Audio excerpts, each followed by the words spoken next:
জুলাই সনদ বাস্তবায়ন মানেই স্বচ্ছতা, জবাবদিহিতা ফিরে আসা। জুলাই সনদ বাস্তবায়ন মানেই দুর্নীতি মুক্ত, ন্যায় ইনসাফ ভিত্তিক একটি সমাজ গঠন।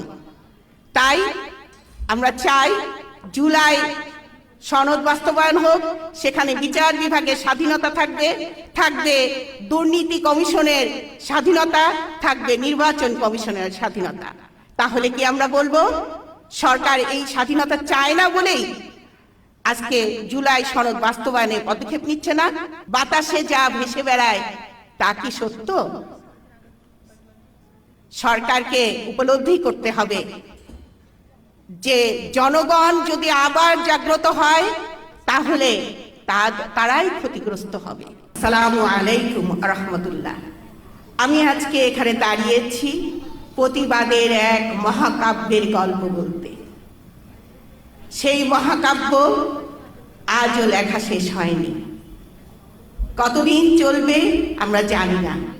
জুলাই ফিরে আসবে, মহাকাব্য এক একটি উপাখ্যান হয়ে তার রচনা করেই যাবে। বুকের ভিতর দারুণ ঝড়, বুক পেতেছি গুলিকর। এই প্রতিবাদ আমাদের অন্তরের প্রতিবাদ, এই প্রতিবাদ অন্যায়ের প্রতিবাদ, এই প্রতিবাদ স্বচ্ছতার জন্য, জবাবদিহিতার জন্য একটি সুন্দর সমাজ গঠনের প্রতিবাদ, যাতে যে মুক্ত স্বচ্ছতা এবং জবাবদিহি যাতে প্রতিষ্ঠিত হয়, দুর্নীতি যাতে মুক্ত হয়, তার জন্য প্রতিবাদ। আজকের জুলাই দ্বিতীয় বর্ষ পূর্তি উপলক্ষে এখানে আমরা দাঁড়িয়েছি 11 ঐক্য মাধ্যমে সবাই আমরা কথা বলবো,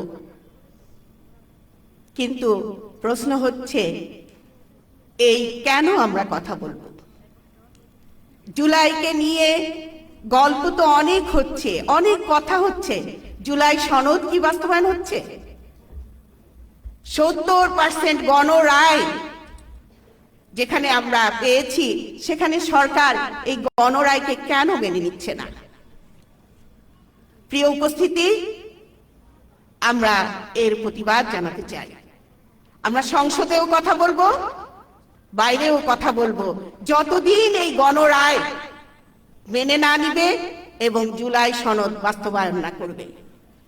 কারণ জুলাই সনদ বাস্তবায়ন মানেই স্বচ্ছতা, জবাবদিহিতা ফিরে আসা। জুলাই সনদ বাস্তবায়ন মানেই দুর্নীতি মুক্ত, ন্যায় ইনসাফ ভিত্তিক একটি সমাজ গঠন।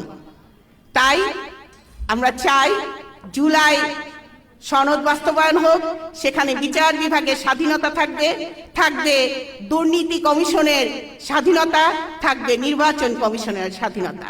তাহলে কি আমরা বলবো সরকার এই স্বাধীনতা চায় না বলেই আজকে জুলাই সনদ বাস্তবায়নে পদক্ষেপ নিচ্ছে না?